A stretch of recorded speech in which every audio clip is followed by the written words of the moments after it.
TMJD rin kayo. Sumusupog daw din. Pare-pares kayong tatlo. Yes, kaya sabi ko bakit lahi na. Gano'n ka, hanggang ka? Pero hindi yung grabe ah. Ano siya, ano nga pala, yung pag natutulog. Nag-grind. Nag-grind. Tooth grind. Oo. Yung parang ninunguya yung... Tingit. Meron talagang taong ganun. Kaya minsan, pag-gising natin sa umaga, ngawit na ngawit yung panga natin. Tsaka, ano siya. Yes, kasi nga yung nguya nila parang may kinukulo. Atindi. Parang ano, Mapuputol yung... parang ninunguya mo yung bakal, ay yung ano. Kaya pag-gising mo, ngawit na ngawit. May taong gang, kuya ko. Hindi naman siya lagi. Tatay, ganun. Pag nananaginip. Araw-araw. Sa tawag siguro. Araw-araw sa kanya. Pero natulog. Okay na yun kaysa humihilik. Hindi mo na kami. Okay na yun. Pero madali lang yan. Madali lang yan. Ang masama po pag-hilik mo, si Papa Mati. Hindi, alam nyo, sa tutusin, yung mga umiidad, hahanapin nyo yung hilik. Baka sabihin nyo, gusto nyo mawala yung hilik. Sa susunod, hahanapin nyo yung hilik. Alam nyo kung bakit?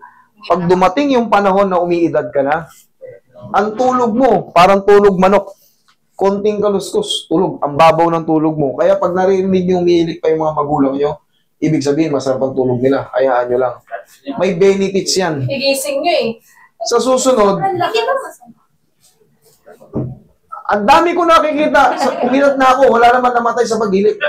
Nakakaabala lang. Nakasad eh. Pero sa tutuusin, may ano yan, may ano lang. Paikot lang ang mundo eh. Darating kasi ang panahon, hindi na ako nakakatulog ng ano, hindi na malalim yung tulog, parang tulog manok na lang. Saglit na lang. Ang tulog mo, may gumanong langgam, gising ka na, hindi ka na makatulog. Kasi na kay Roger, ganun. Yun. Kaya, pag nakikita nyo, umihilig yung mga gulang nyo, ibig sabihin, ang sarap ng tulog yan. Okay, mahimbing yan. Kaya minsan, nahahanapin nyo rin yan. Kaya huwag kayong problema kung umihilig kayo. Kasi darating ang panahon, nahahanapin nyo yung hilik. Relax. Base yan sa ano kasi dito, syempre, ang daming pupunta sa akin tao. Eto, sumasakit ba to? Nga? Sara. Masakit ba siya pag nakanganga? Oh, wala naman pala. Sabi mo, may TMJD kayo. Baka naman nangangawit lang to kasi nagtutooth grind ka. Hindi na naman kasi siya nagpa-x-ray eh. Kasi hindi ko to ina-adjust nang walang pain. Ito, katulad to, nakanganga, masakit. Okay na, wala. Sa'yo, wala namang pain. Wala. Dito lang parang Iba to. O di, traction lang yan. Tsaka kasama na to. Higa kang patagilid. Hindi yan sa, ano. Hindi ka gaya ng... Hindi pa naman din niya sa akin. Ano lang, expect ano niya lang. Yung practice na lang na makakot. Kasi hindi ka pa nagpa-x-ray. No need na x-ray yan. Hindi na kailangan x-ray Kasi yan. pag mga kawalan sakit, walang problema. Walang problema yan. Wala yun. Baka sumasakit yung dito nyo pag ganun, sa umaga.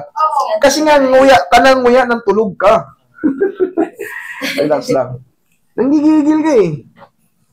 Naririnig naman ang ano yan eh. Diba yung pagmuya nila, parang gigil na gigil. Kabilang side.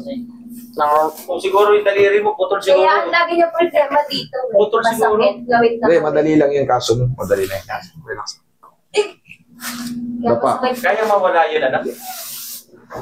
Kaya mawala kayong tulog na yun. Yun yung ano, yun din yung katumbas ng hilik. Baka mamaya hanapin nyo rin yung ganun. Baka mamaya magulat kayo. Oh, gising ka na. Wala, hindi na ako makatulog. Ang babaw ng tulog ko. Kasama na rin pala yun. Kasama na rin yan. Kaya may mga purpose yan. Kaya nangyayari yan. Basta hindi kayo nagkakaroon ng sakit, okay, tanggapin nyo na lang. Kung ano, kung ganun. Yung iba, nakikita nyo, nagkukuya ako madalas nagaganon. Hanggat di naman nakaka-apekto sa inyo eh. Hindi kayo sinasaktan. Okay lang yun. May mga purpose yan. Relax lang.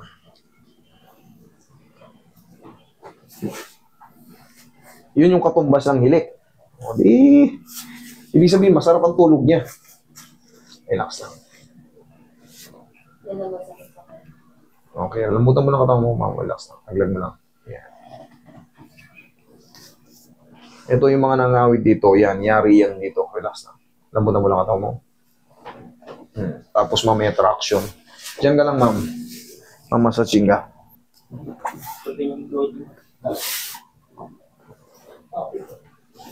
Sige, lagi sa tiyan.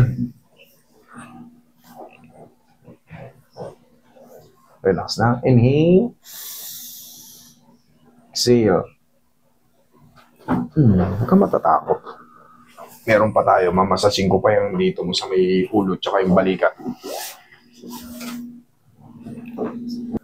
Wala, hindi naman TMJ yung kay mami mo. Sabi niya naman din, hindi rin siya sigurado.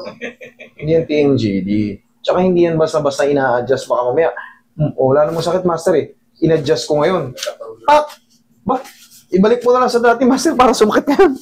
Yun, kaya hindi yan basta. Sobrang pagod.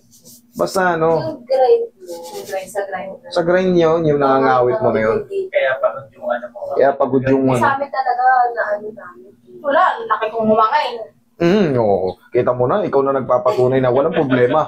Kasi yung iba, hindi makanganga. Sabi ko kay Ngumanga naman ng malaki. Ayan o, ang sakit o. sabi niya, tumutulog daw. Sabi ko, Walang problema yung basta walang pain. nakita ko sa dalawa na to, hirap silang humangay. Ako din naman ang walang humangay. Yun nga yun, ibig sabihin may problem. Eh sa'yo, laki ng nganga mo, okay naman. Kasi 2 burger. Yung iba, wala. 1 patties lang, hindi kasya eh. Asya, dalawang burger. Double ano po eh, quarter pounder eh, kayang-kaya eh.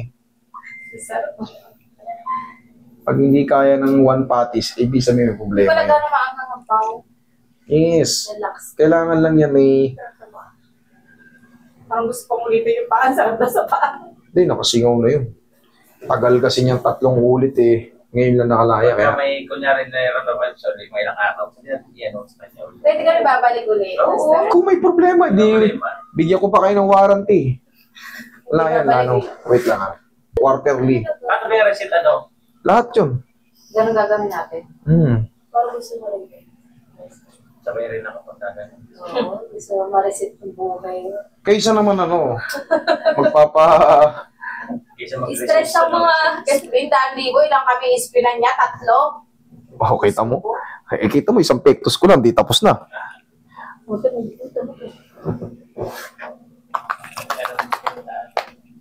Okay? Oh, Karate. Oh, yung tali mo. alay mo.